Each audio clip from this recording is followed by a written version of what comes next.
బృహత్సామ తథా సామ్నాం గాయత్రీ ఛందసామహం మాసానాం మార్గశీర్షోహం ఋతూనాం కుసుమాకరః ద్యూతం చలయతామస్మి తేజస్తేజస్వినామహం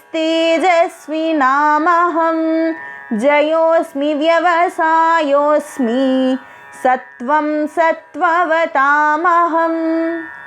సామగానములలో బృహత్సామమును, ఛందస్సులలో గాయత్రీ ఛందస్సును, మాసములలో మార్గశీర్ష మాసమును, ఋతువులలో వసంత ఋతువును, వంచకులలో జూదమును, బుద్ధిమంతులలో తేజస్సును, విజేతలలో సాధనను, సంకల్పములలో దృఢ నిశ్చయ సంకల్పమును, సత్వ సంపన్నులలో సాత్విక భావాన్ని నేనే అయి ఉన్నాను.